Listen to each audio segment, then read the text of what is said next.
তবে তোমরা যদি আদায় করতে না পারো তাহলে ফাওয়াহিদাতান, তোমরা একজন নারীকে বিবাহ করো।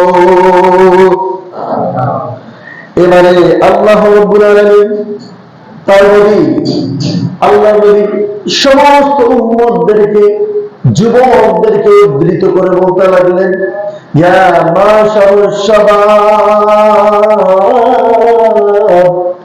হে আমার যুব সমাজ, হে আমার যুবক উম্মতরা, মান ইসতাতা মিনকুমুল বাআতা فليتزوج فإنه أغض للبصر وأحسن للفرج।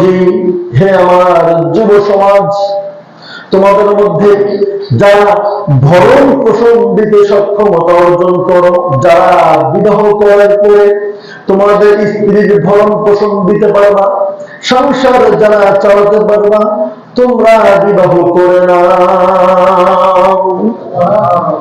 আর যদি অক্ষম হয়ে থাকো, বিবাহ করার মতো সামর্থ্য শক্তি তোমাদের না থাকে, তাহলে আল্লাহ নবী বলে, ومن لم يستطع فعليه بالصوم, তাহলে তোমরা সিয়াম পালন করো, তোমরা দিনের বেলায় রোজা রাখো।